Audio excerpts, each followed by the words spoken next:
A lot of the time up until really now, the way to solve a technology or a data issue has been to really plug the gap.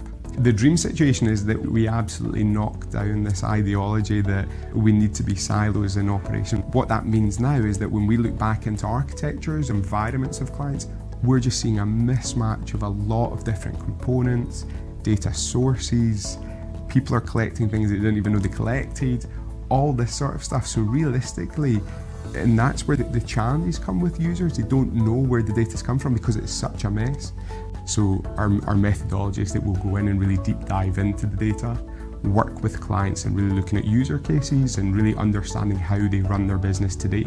Anything from data platform creation, data warehouse creation, as well as a way through to the financial planning and reporting, to see, for example, from a financial perspective, how the costs are, what the P&L looks like for the business. But we've also ran reporting and predictions for operational stance as well. So that's more about what the people are doing, how that's forecasted, the number of resources, etc. And then if we see value in bringing in products to ensure that we can really deep dive beyond what just the eyes can see, we'll do that.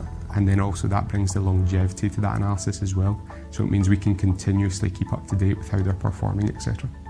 Why people don't trust their data is probably twofold. One is because they look at data as incredibly complex structure of tools, technologies, legacy systems, sources that they don't even know what the source is. But there's a lot of unknowns there. And secondly, the reason why people do not trust the data is because there's no clear ownership model around it. Who owns that data? Who has the right to review and actually do stuff with the data? So when people don't trust their data, it's not that the numbers are not there, it's because they don't have the lineage behind it, they don't understand where it's come from.